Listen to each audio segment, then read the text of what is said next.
থেকে সাহায্য থাকে। খানার মধ্যে, টাকার মধ্যে, আমার স্বল্প কাজের মধ্যে আল্লাহ তাআলা বরকত দিয়ে থাকেন।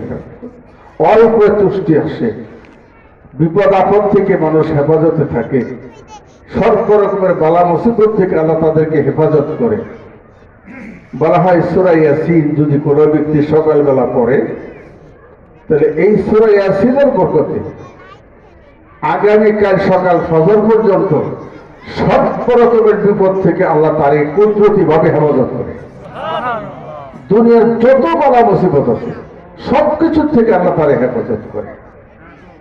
বলা হয় কোরআন শরীফ যদি কিনা কোনো ব্যক্তি সূরা ওয়াকিয়া আর রহমানের সূরার পরে সূরা যদি কোনো ব্যক্তি রাত্রের বেলায় তেলাওয়াত করে, চাই মেয়ে লোক হোক পুরুষ হোক, যে ঘরে তেলাওয়াত হবে ওই বাড়ির মধ্যে কোনো মানুষ অভাবী থাকবে না এবং তারা না খেয়ে কষ্ট করবে না।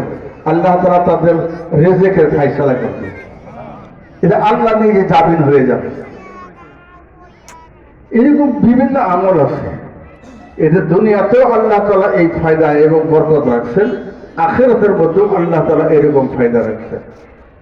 কাজে এই কোরআনে পাক কালাম হলো আমার দুনিয়ারও ফায়দা, আখিরাতেরও ফায়দা। একটু আমার ছেলে পেলেকে যদি আমি কোরআন শরীফ শিখাই, এই যে বাচ্চারা এরা যদি কিনা দুনিয়াতে কোরআন শরীফ পড়া শিখে, মা বাবার দরদ ভালোবাসা